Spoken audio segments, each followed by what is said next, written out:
人生到處知何似，應似飛鴻踏雪泥。泥上偶然留指爪，鴻飛那復計東西。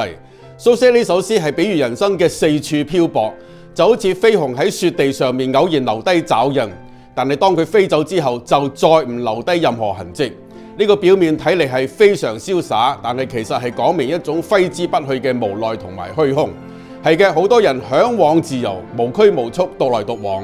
只可惜好多時候人係喺罪嘅當中放縱私慾，以致失落人生嘅真正意義同埋方向。唔單止今生去無定向，聚散無常，更加唔知道喺永恆當中所到何方。呢個就係聖經所講人因為離開神喺罪當中滅亡嘅意思，非常可憐。但係我哋可以靠着耶穌十字架嘅救贖，使罪得赦免，與神和好，並且重拾人生嘅意義同埋永恆嘅盼望。